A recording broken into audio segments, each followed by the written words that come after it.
some guys you can ride, some guys you got to leave alone, some guys you got to ignore, some guys you got to hug, some guys you got to, kick in the pants. I mean, that's the delicate situation that managing is all about. I mean, it's tough.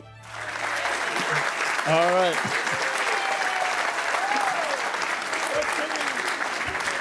All right, man. Hey, Paula.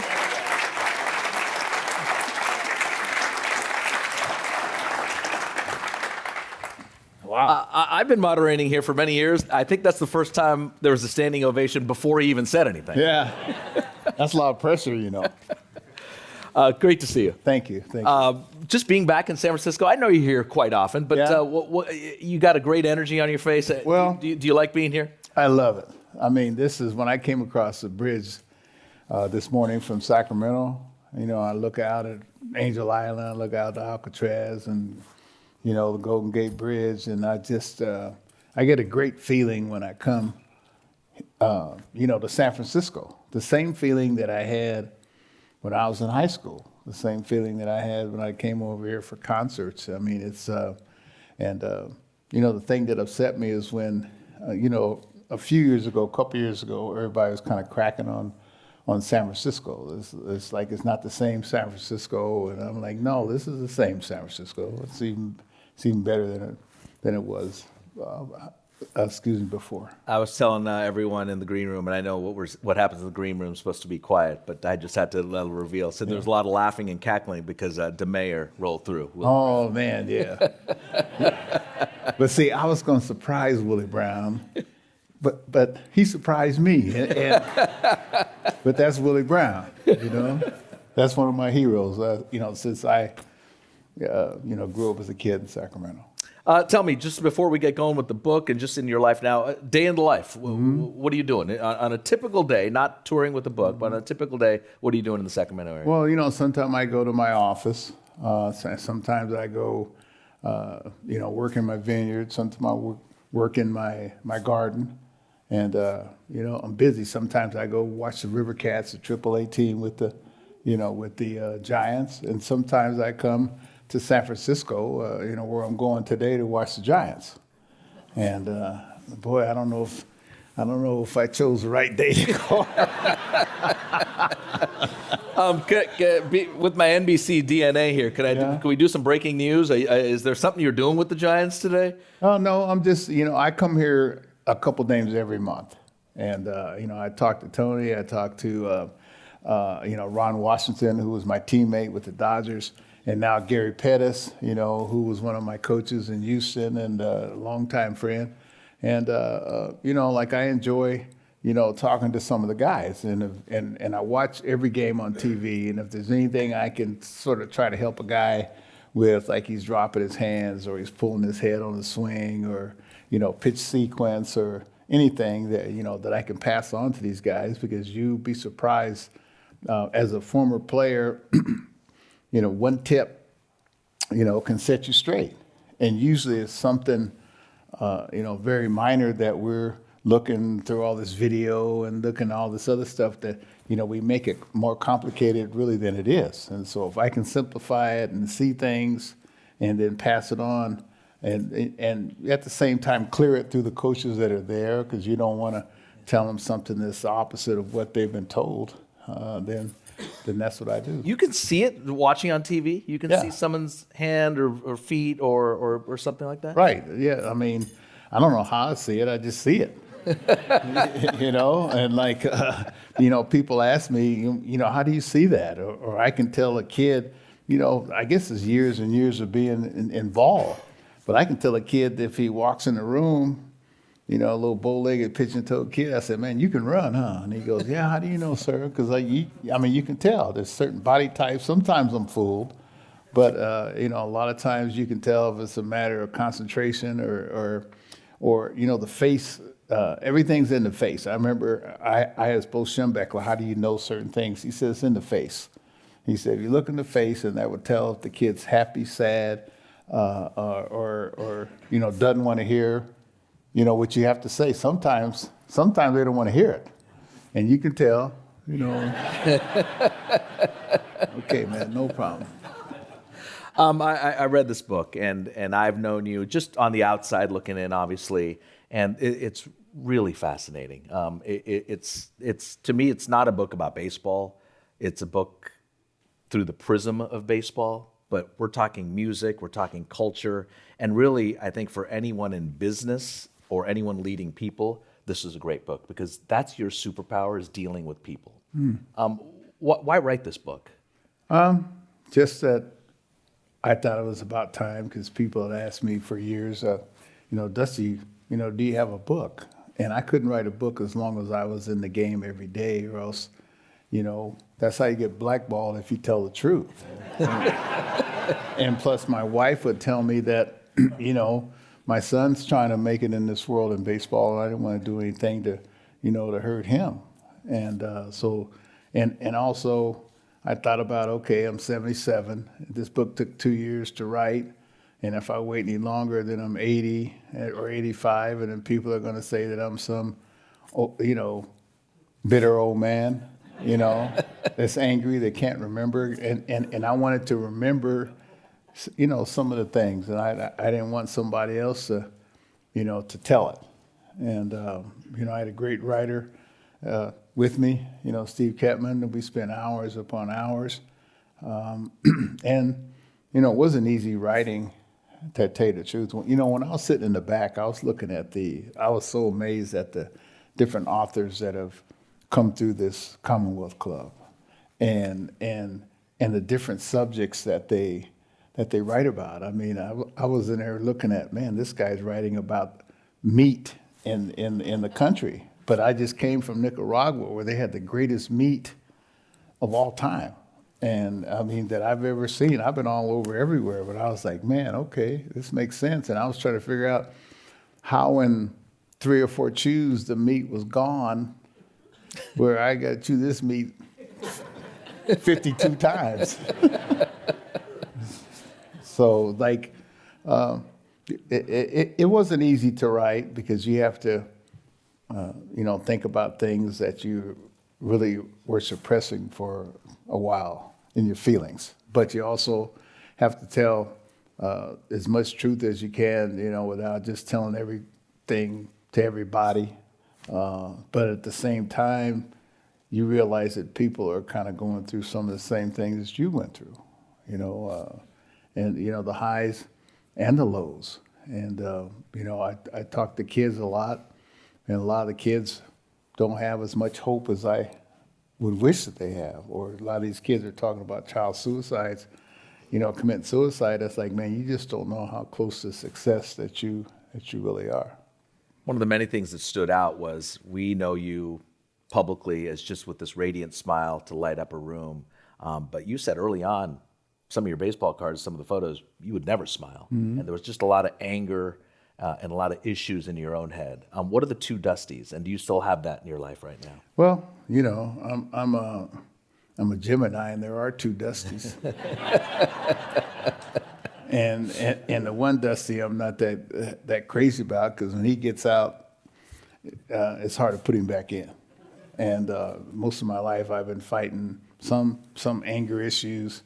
That's why my dad cut me from his Little League team when I was 8, 9, and 10 because, I was angry about something. I had a bad temper, and at the time when I signed, America was in a very tumultuous situation where, there was Black Power, there was peace and love, there was Vietnam, there was every nonconformist attitude about everything.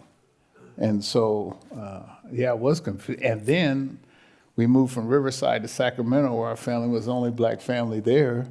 And then 2 years after that, then I go to the segregated South and got to meet a lot of the civic leaders. And during that period of time, my mother was going to school, and she was an African-American teacher. So we had, all the books, Elder Cleaver, H. Rap Brown, Angela Davis, Malcolm X, as well as my dad, was reading more, Martin Luther King.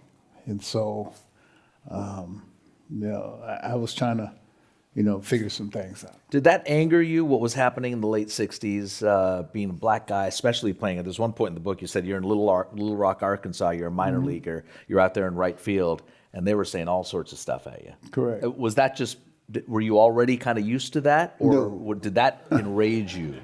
Well, it didn't take much to raise me. But, I didn't know if I was nervous or scared. And I had never seen swamps before. I had never seen trees growing out of the middle of the water.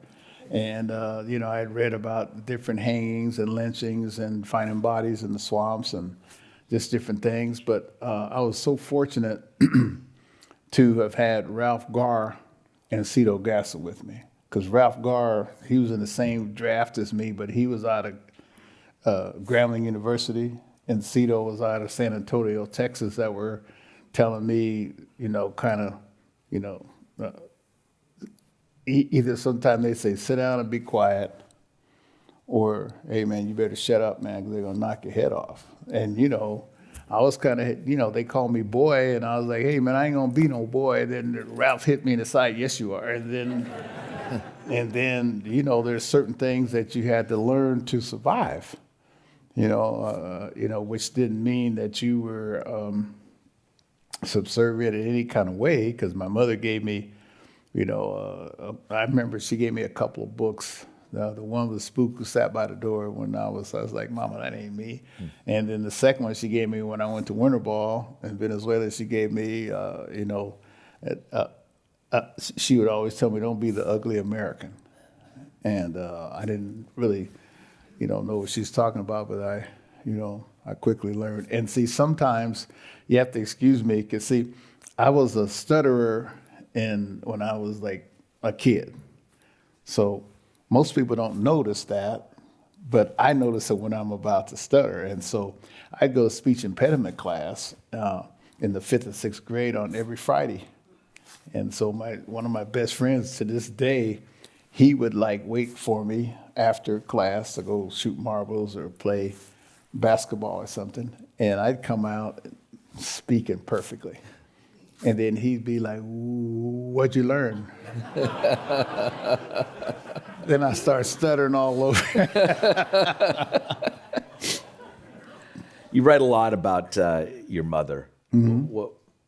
What did she do to keep you straight, to keep you focused, and just keep the love in your life? Well, yeah, I mean, it's easy, love of moms most of the time.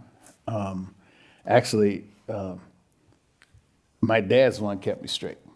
I could get away with stuff with my mom. I'm like, come here, Mom, and just give her a hug and kiss and everything. But my dad, he didn't play that. And my dad was the enforcer in the house. And my dad was in no way mean.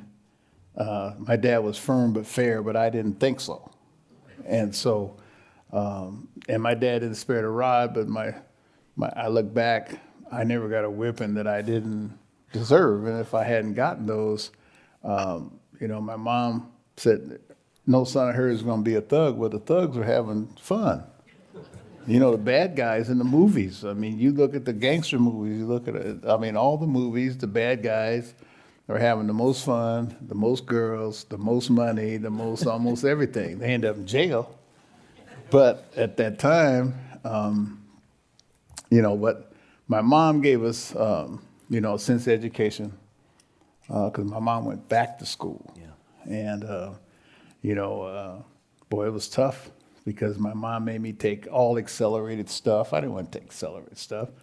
And then we had to speak Spanish. We took Spanish. We went to summer school.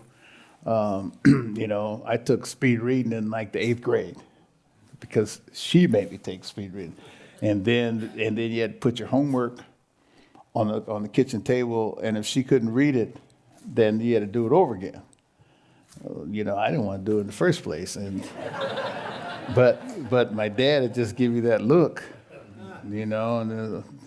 because nobody in the whole town, and my cousin Manuelito out here, he will verify it.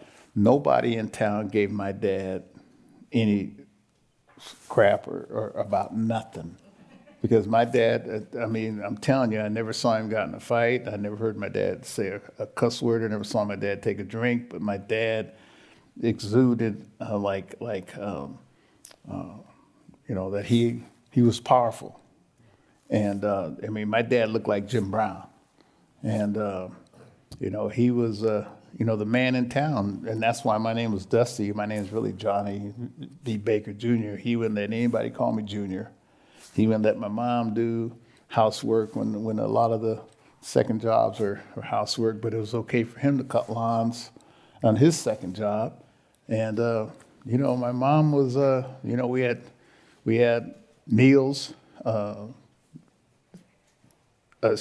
meals a day, generally.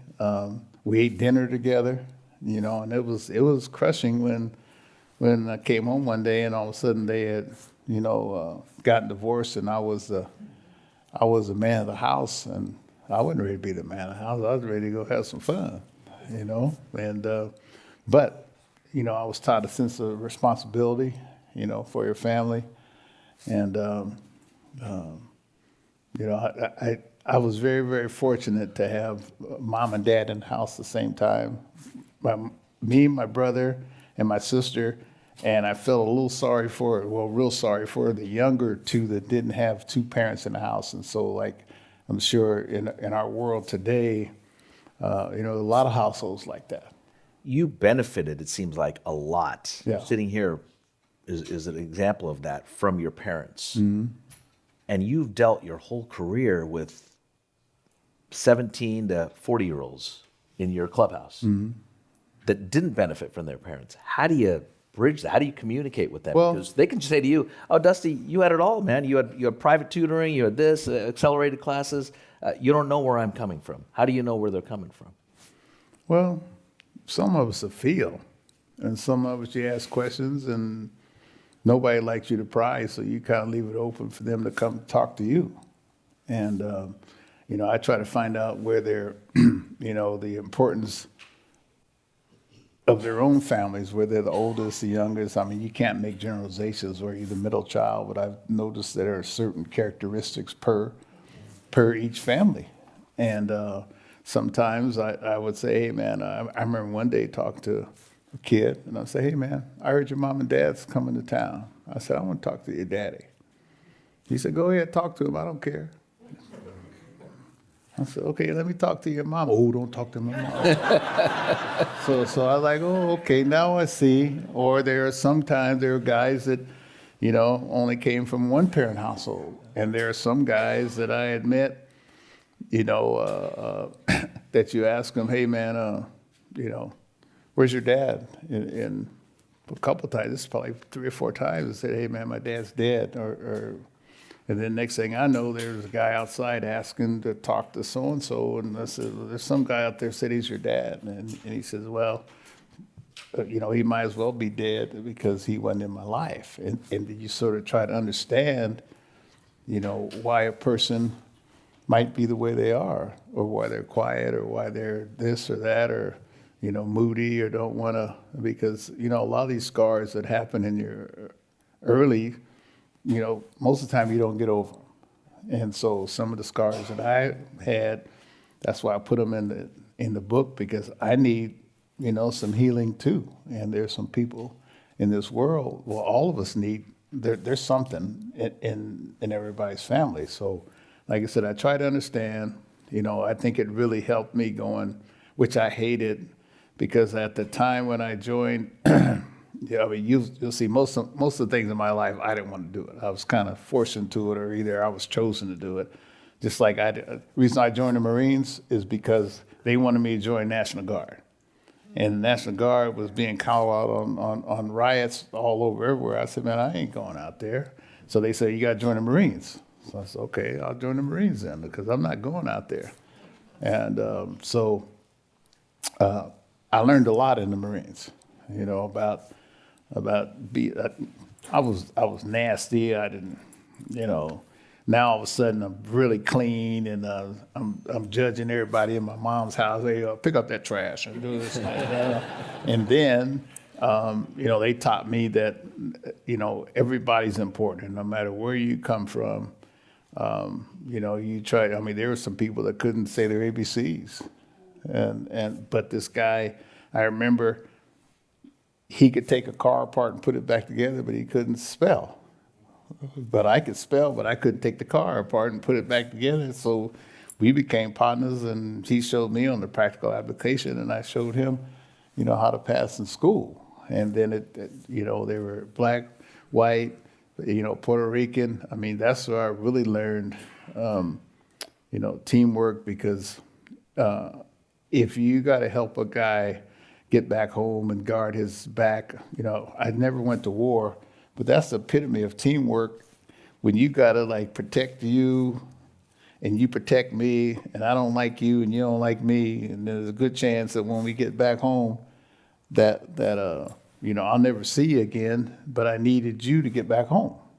And just like you needed me to get back home. So to me, that's the epitome of teamwork, when you got to guard a guy's life. At what point, as you sit here now, did you realize, hey, I'm a pretty good manager? I'm not talking about record. I'm talking about dealing with the clubhouse, dealing with all these personalities. Where were you in your career? And at what point did you say, hey, man, I think I got this? Well, number one, I didn't want to be a coach. I really didn't want to manage. I got divorced, and then Al Rosen came and got me. And Al Rosen's the one who told me that I'd be a fine field manager. He asked me what job would I want to have after Al Campana said what he said, and I was trying to be a stockbroker, and stock market crashed. And and for those of you Al Campanis Al Campanis was with the Dodgers, made some critical remarks about blacks being in leadership positions. Yeah, but see, Al was one. This was shocking to us. It shouldn't have been. All the stuff that I'd been through in my life, around various people of various colors, that Al was actually one of the cooler guys there. So I was trying to figure out how everybody else really felt. And, Al came and got me, and he asked me, what role would you like to have? And I said, well, if I was in the game, I'd like to be an assistant general manager. He goes, I have assistant general manager, Ralph Nelson. So I says, he said, I think you'd be a fine, what did he say? How did he say it? He says, I think you'd be more suited for the field. This is Al Rosen you're talking about here? Yeah. I said, what field are you talking about? And so, and so he goes, I don't mean it like that. He goes, I think you'd be a fine field manager, but he said it'd take 5 years to get the player out of you. And I said, Mr. Rosen, I give orders better than I take them. And he goes, well, buddy boy, he'd call me buddy boy, which would really bother me. And he goes, we'll see. And so I wanted to come back north. I was living in L.A. And like I said, I was getting divorced, and I really wanted to come back to Northern California, and where I love fishing and hunting and outdoors and the change of seasons and stuff. L.A. was cool, but, L.A. can get you in a lot of trouble. You have to really be disciplined as a person, to stay in LA for a long period of time, or don't go out of your house, or don't hang out. Because, see, I like to hang sometimes. And, a lot of places to hang in LA. Back to that question, though. When did you realize, hey, I'm a pretty good manager? Probably after a few years. I remember Jim Leland came to me, and we were playing him in a game, and I didn't sacrifice, 3 or 4 pitchers to try to save the game. And he says, man, you've arrived as a manager. I said, why? He says, because you didn't try to save that game at the expense of losing maybe another 6 or 7 games down the line. And I was like, okay, coming from him, who I had a lot of respect for, at that time. You know, I always thought, see, honestly, confidence was never my weakness. Still to this day. So, so see, I thought I was going to be pretty good at whatever I really put my mind to, you know. So I really don't need you to tell me that I'm good or bad, because I know what I'm good at, and I have a pretty good idea what I'm bad at. Is there a story you can share with us? You can reveal the name or not, but of a player, not baseball strategy, but human strategy, where you broke through a player. You're having trouble with them, and you sat him down. And can you just kind of walk through us what happened? Well, yeah, I had talked to Al Laddles, you know, who was one of my mentors, and I met Al at the Squaw Valley Warriors basketball camp when I was 16. And I was MVP of the camp, and I was like, that's when me and Al became buddies. And that's about the same time I met Willie Brown in Sacramento. And so I had met Bill Walsh, and so I had called Bill, and I was having trouble. I was actually having trouble with Kevin Mitchell. Yeah. And, you know, I mean, he reminded me kind of me. And so when I called Al, and I said, man, I'm having trouble with this guy. Man, this guy has the potential to be a great ball player. And they told me, they said, hey, man, maybe he don't want an A in your course. So what are you talking about? And he says, well, maybe he's satisfied with a B on how he was playing. And then I thought about it, and I said, well, see, I was satisfied with the B in school, so you know, my mom would not get on me. I didn't want an A, because if I got an A, I'd have to get another A the next time. But a B was cool because I could get the car. And so I said, I thought about myself. And so I left Kevin alone, and he's like, hey, man, how come you're not talking to me? I was a batting coach then. How come you're not talking to me anymore? I never told him.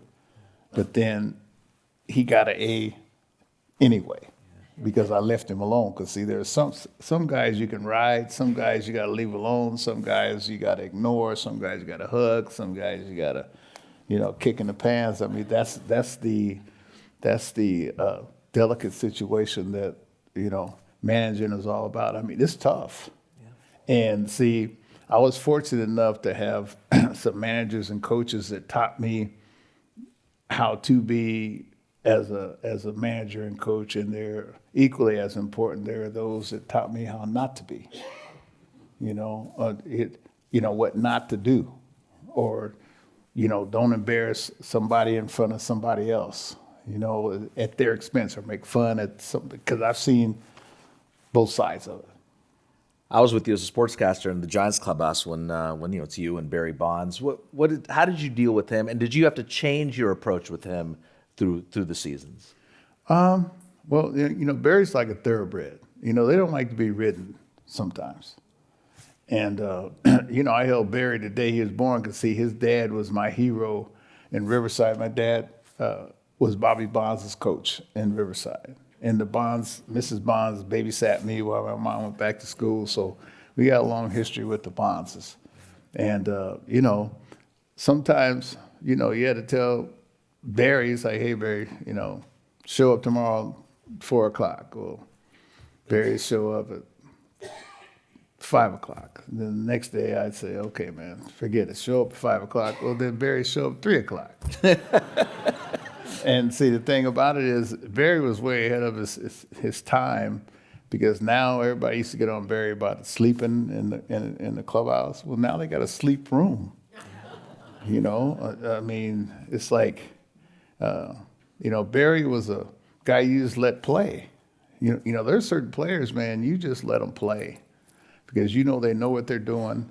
And I was fortunate enough to have been with Orlando Cepeda and Hank Aaron at a very young age. So I saw what it was about being around a superstar, how they conducted themselves. And, you know, the thing that you hope is that your superstar is also your best citizen, or also a leader, which sometimes sometimes or most of the time they're not really wanting to lead, and like just because they're the best player, that don't make them the leader. And So then what do you do?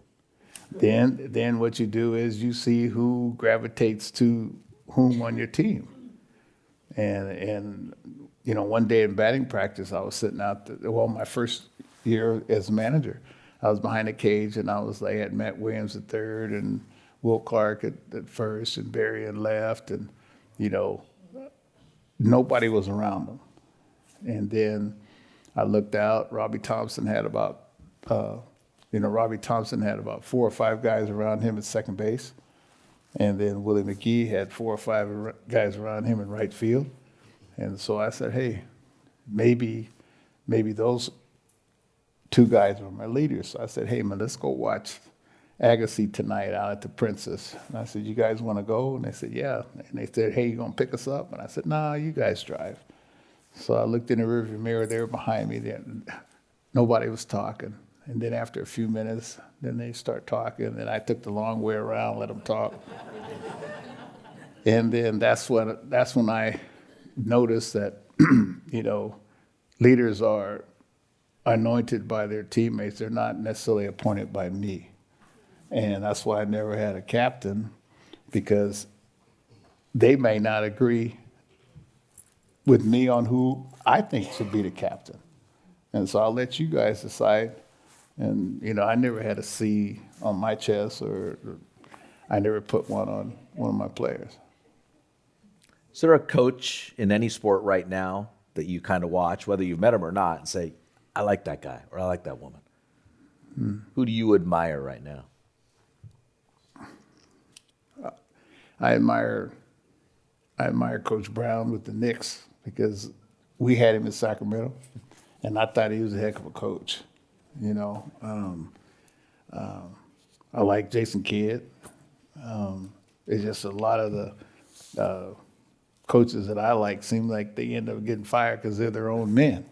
And in baseball, I look at Dave Roberts. Being a manager is tougher now than it was before. Because you don't have the autonomy to do what you want to do. The managers now have to sort of follow a script, and there is no script in baseball. You can script out anything that you like, but then the opposition is going to change your script by 1 walk, 1 homer, 1 error, 1 whatever. And so you have to kind of have a script, but at the same time, you got to have the freedom to change it. We're here in San Francisco. You're heading to the ballpark. Tony Vitello is the Giants' first-year manager. Whether you meet with him today or he calls you or texts you, what guidance would you give him? Because he's going through some stuff right now. I know. Well, I talk to him every once in a while. I wait for him to kind of, call me, because as a manager, you need to try to figure some of this out yourself. And, I would call Al. I would call, like I said, Bill Walsh. When I needed to know something or I was in a tight. And, if I was give him advice right now, I'd tell him that it's about, you got to go into your Academy Awards and act like ain't nothing happening.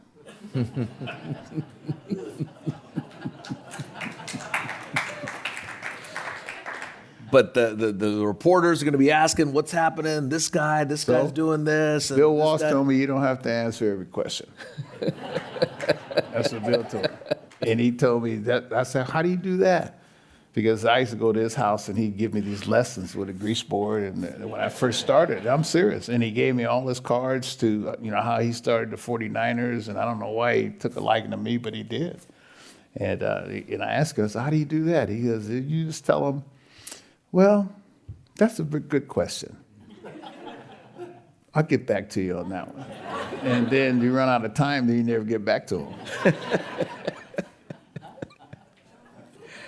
You brought up briefly Darren Baker, who around here is a legend. We could you can see it in your mind. The 2002 World Series, JT Snow scooping him up. How's he doing, and what kind of a young man is he? Yeah, he's doing pretty good. He hurt his back. He should be back in a couple of weeks. But he's a fine young man, and not because he's my son, But the guy is. I've told him, I said, son, you were a much better citizen than me at that age. I didn't turn out bad, but this guy is he trusts his feelings, and I use him to if I'm confused about if I like this guy or that guy, because ever since he was little, he goes, Dad, I like that guy. I said, really?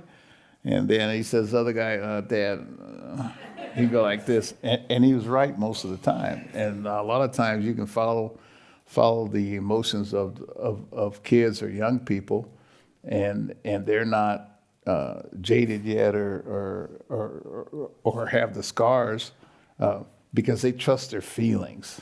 And in our world, it seems like, and especially in baseball, everything has to be documented, everything has to have a theory, everything has to be proven, but some things are about feeling, because God gave us feelings. And if you follow your feelings most of the time, you're going to be right. But as we get older as adults, we depend on our feelings, less and less. And so I'm trying to get back to, trusting my feelings and trusting Dusty. Did you coach Darren, or did you kind of, like your dad kind of coached you until he kicked you off the team a few times? Yeah. Did you coach Darren, and do you watch his every at-bat? And say, Yeah. I mean, I watch him. I mean, it's more nerve-wracking watching him than playing. For sure. And actually, my wife, I mean, she spent most of the time with him because I was working. And, and then Darren sometimes would say, Dad, will you tell Mom that you're the coach and not her? And I'm like, son, you tell I know your wife. She's in charge. Yeah. And so it's like, son, just say, okay, Ma. And then you go do what you got to do. And so, she spends more time. Well, she spent more time with him. And that's what I'm enjoying now. I'm trying to catch up on some of the things that I missed. Because like my dad used to tell me, he says, son, nothing comes to the house but bills.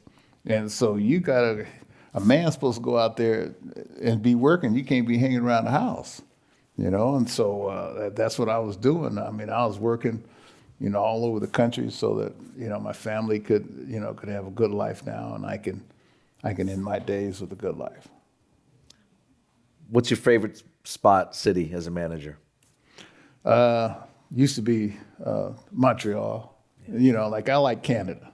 I like the attitude. I like the food. Plus, my wife, she said she wanted dual citizenship, but the only thing is they have the centralized medicine, and I'm on my second pacemaker, and I had a stroke, and I had prostate cancer. So nowhere where I've been is equal to the United States as far as medical. And so that's one of my favorite spots. I like New York for about 3 or 4 days.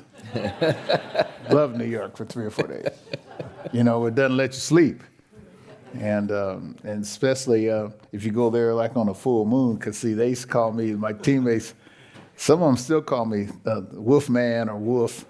Because that's the only thing as a kid that I was afraid of. I wasn't afraid of nothing. I was afraid of my dad, and I wasn't afraid of Frankenstein because he was too slow. I wasn't afraid of the mummy, okay? And I wasn't afraid of Dracula because I never saw Dracula bite anybody black, because there's always a blonde. So I know Drac didn't want me, but I was afraid of the Wolf Man, because the wolf, he didn't discriminate, and he'd get you on the full moon. And right now, on the full moon, I think about the wolf. We've got some great questions from the audience. Let me get through some of these from you. From the audience, what do you feel, Dusty, is the biggest change in baseball between now and when you played? Just the amount of instruction, kind of. Amount of was instruction. I mean, when I see the swings now, that's wrong, because and the strikeouts and the lack of speed. I mean, to me, there's they've kind of diminished the RBI and increased the on base percentage. So what good is on base percentage if you don't have anybody that can drive them in? You know, and the name of the game is very simple. He who touches home plate the most wins.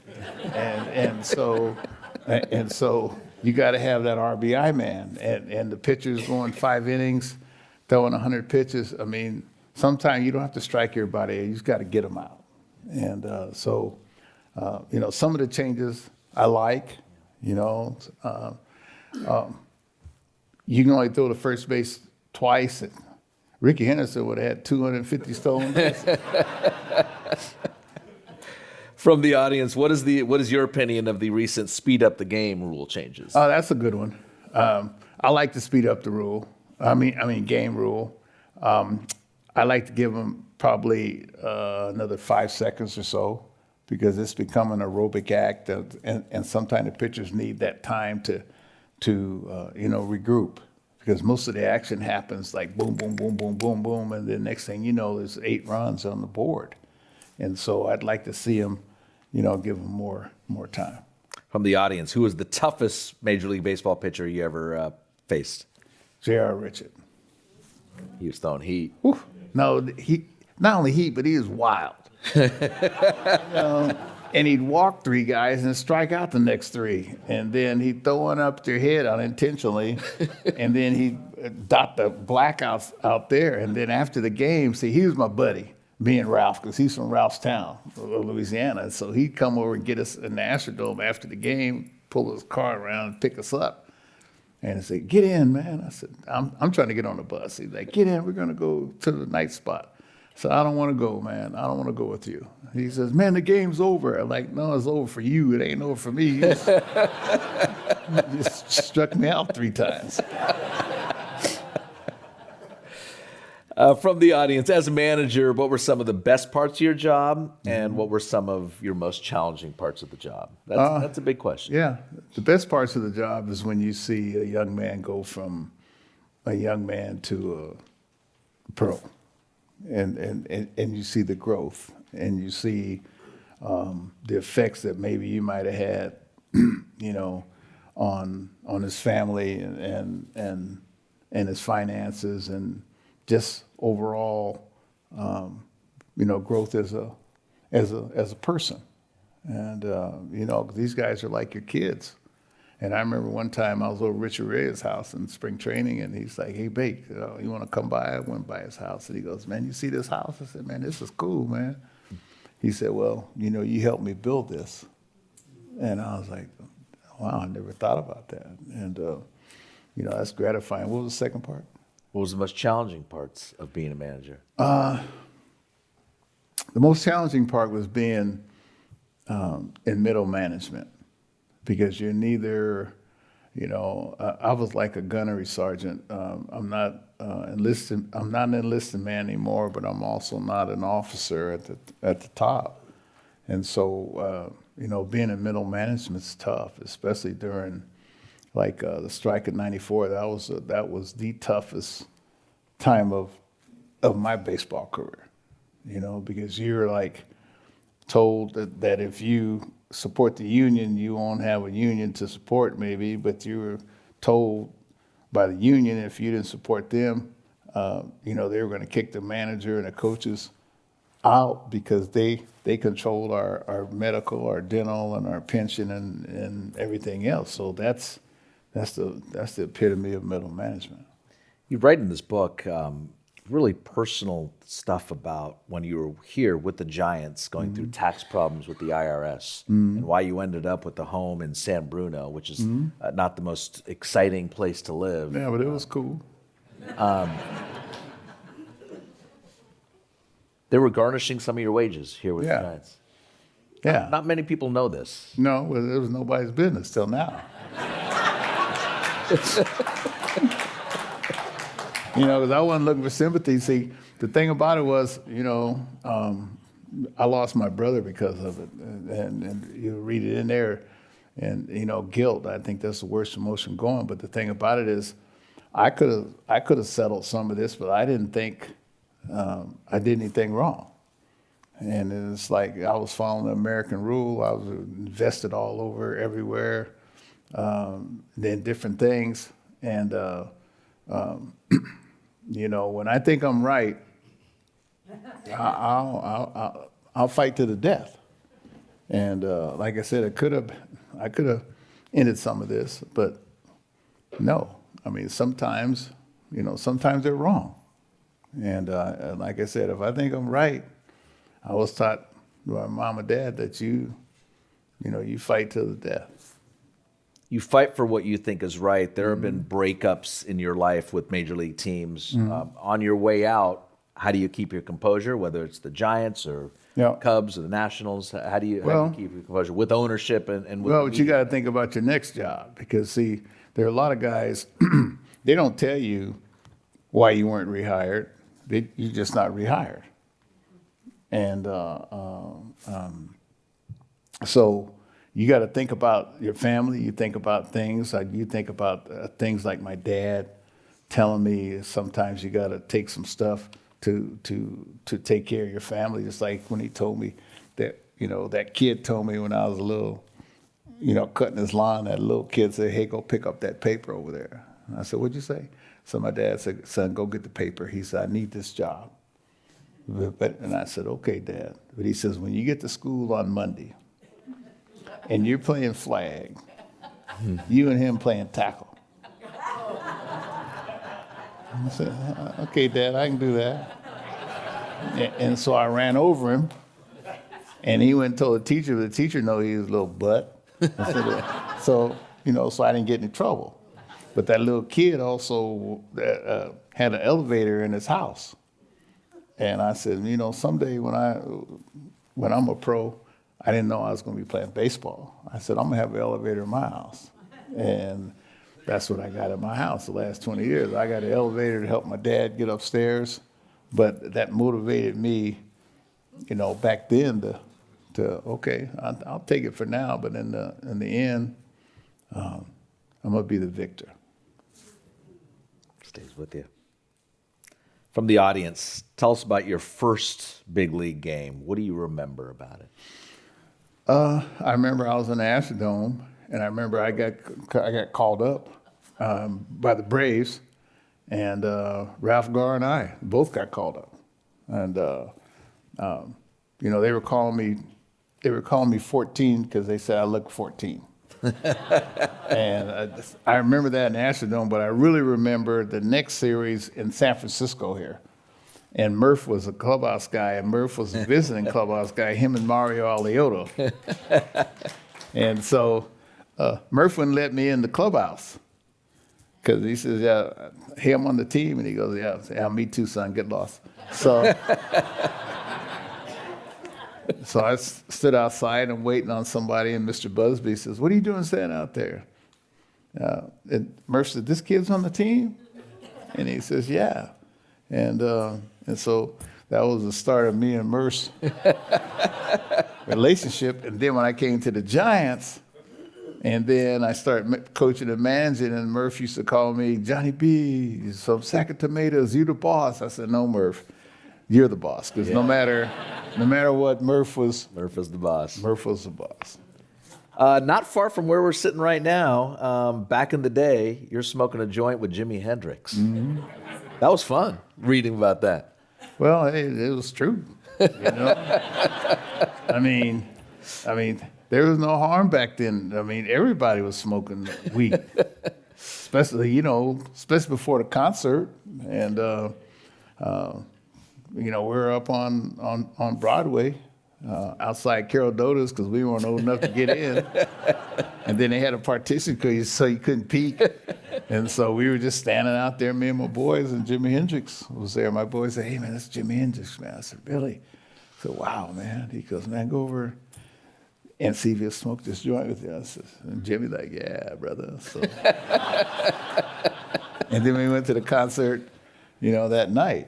And I probably saw him 3 or 4 times. Saw him in Sacramento. Saw him down in Monterey Pop Festival. And, it kind of scared me a little bit, because I was trying to be an athlete. I was clean. I did that. I mean, me and my buddy had a pact that we wouldn't smoke like everybody else was. And then, I think we broke the pact right before we met Jimmy. So, he's still with us. And at the time, not being a conspiracy theorist or anything, but there were a lot of them dying. Morrison, Big Mama Cass, Janis Joplin, and all of them. And I was just wondering, were they kind of ousted by our government, or did they really all OD at the time? Because like I said, that was a different and strange time. Tumultuous time. Yeah. How does music, or does it, help you manage people or understand people? Yeah, well, it helps. I read a lot about music in this book. Yeah, well, that was it. I mean, I was in all cultures of music. In Sacramento, being the only black dude, you were listening to the Doors and the Beatles and all that stuff, and then James Brown, and then we go to the South, and then, well, in my house, my dad listened to Miles and Thelonious Monk. My mom listened to, Aretha Franklin and, Mahalia Jackson, and our wake-up song every morning was, Lou Rawls or, Tobacco Road, that means it's time to get up, or Johnny Mathis.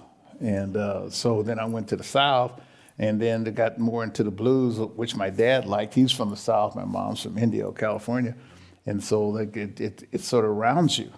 And, music doesn't have any color. And then when I really, got to know John Lee Hooker out here, well, then I'm seeing the blues dudes are playing, with some of the, the rock dudes, like the Stones are playing with Muddy Waters, or the Canned Heat was playing with, with John Lee Hooker. And it made me think about, well, why does baseball try to get rid of the old dudes when music is trying to learn, from the old dudes? And, music puts me in the mood. I'm listening to Tupac and Snoop if I want to be a certain way, or if I need to be mellow, I'll go listen to, Sade, or go listen to, Ronnie Laws. I'll listen to Hiroshima this morning before I came here. So whatever I need, or the other day, I needed to hear Muddy Waters when he was saying blues had a baby and they called it rock and roll. And I'm like, damn, ain't that the truth? And so music, and also in the clubhouse, I try to have like one day Latin day, one day country western day, one day this, one day that. In the clubhouse, you tried to do that? You did that? Yeah, because see, you want to get some fights in the clubhouse, you let somebody start hogging the music. You know what I mean? It's like, and if there's too much country or too much rap or too much this or too much that, so you try to give everybody, an opportunity, to listen to what they want to listen to. Pretty cool. Yeah, between that and food. And I learned that music and food breaks down barriers in a clubhouse. And breaks down, a guy, may not like Mexican people. Well, guess what? I bring him some Mexican food. They're like, oh, man, this is pretty good. And then next thing you know, they're talking or whatever it is. Because, baseball is a microcosm of our society. And whatever goes on in the society is going on there, too. And, we're just forced to be together, I don't know, 100 or 200 out of 220 days. And I remember Will Clark at the end of the season, he'd always, and he said it right. First, I didn't understand what Will, the Thrill, he'll say anything. And I couldn't figure out what he was talking about. He goes, well, now you guys can pick your own friends. I'll see you in February. And I was like, damn, Will, that makes a lot of sense. True. And so I called Will that winter. And, so I called, and Will wasn't there, and it came on "The Thrill Is Gone" by B.B. King. I said, I ain't calling the right number, so I called again. It came on again. So I called, I said, Thrill, that's pretty cool, man. I didn't expect that from him, but that was real cool. You meet and continue to, but throughout your career, you meet some fascinating people, politicians, entertainers, musicians. Who's someone that came into your office or that you met with and you're like, oh, wow, like it kind of took your breath away? Sure. Willie Brown. I'm serious. I mean, I'd be glad to see Willie Brown. I mean, Denzel Washington came in to see us. Snoop came in to see us. Lil Wayne, he came in to see us, and all kind of guys. Mark Wahlberg. I mean, these guys are sports fans. You know, just like we're music fans or movie fans, and just that I can't tell you all the great people that came into the club, especially when I was in L.A. I mean, there was like Frank Sinatra, there was Don Rickles, because they all came in to see Lasorda, and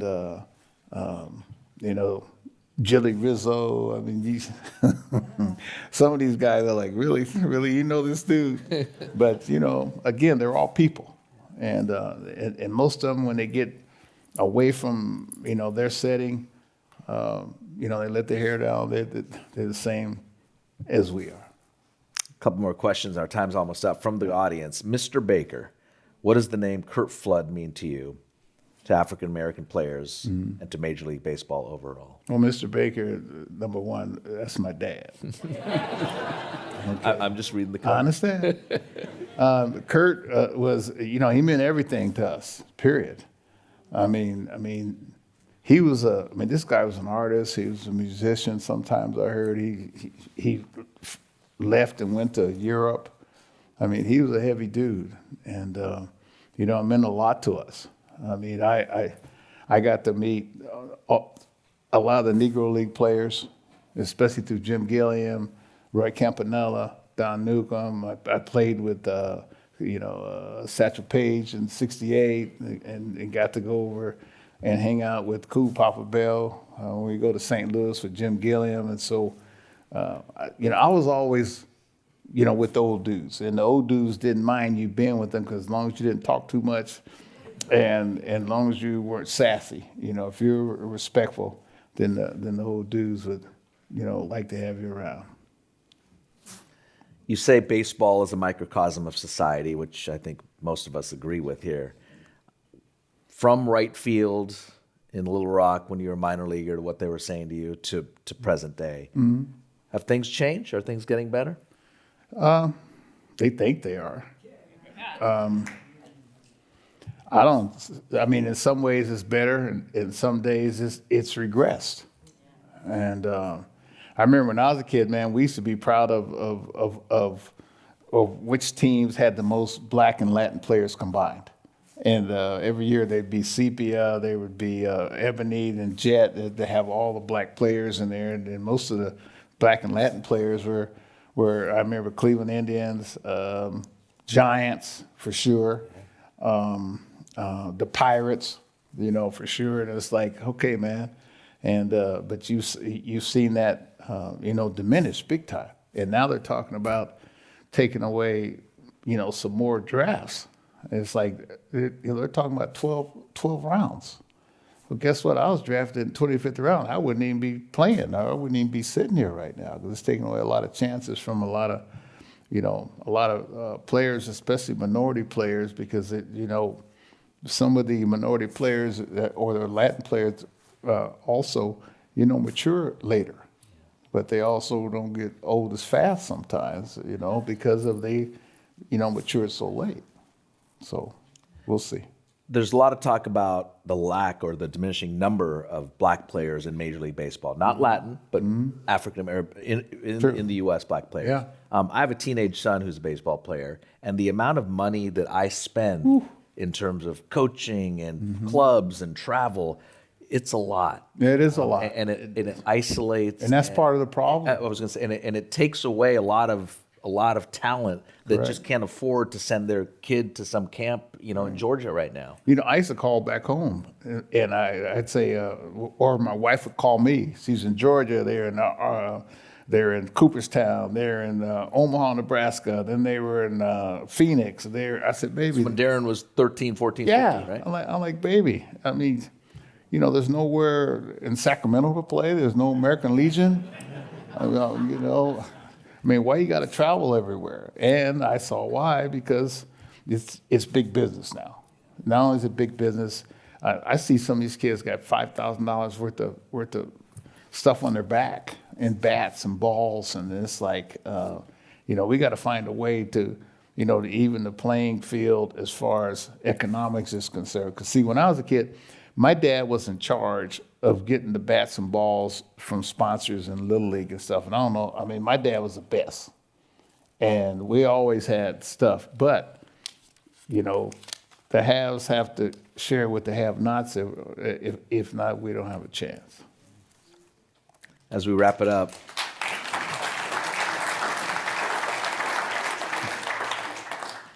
the commissioner calls you, says, Dusty, what can we do to help this game? What's one or two things you're going to tell him?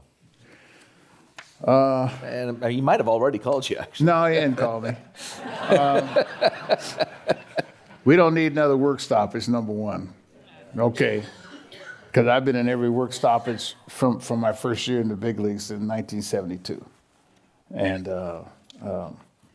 some kind of way, everybody complains about the Dodgers spending money. It's been that way forever. The Yankees, the Dodgers, they got money. So the next thing we got to do, I think, is, get minority players. Just give them a chance. Nobody wants you to give them anything. Just give me a chance. Because if you give me a chance, I'm going to make it if I have the ability or if I have the mind power to combine with my ability. So we'll see. Okay, I'll let you get out of here. Can you help the Giants today? Yeah, something? That's a good question. See, I called Chris. No, listen, y'all going to laugh at me. I called Chris Berman today, like one of my buddies from ESPN. Well, when I was with the Giants, he had this purple coat that he thought it was good luck. And this sucker was so raggedy after a while, he wore it like 10 years in a row. So today, I went and had one made like last year, and I'm wearing this to get the Giants on the winning streak.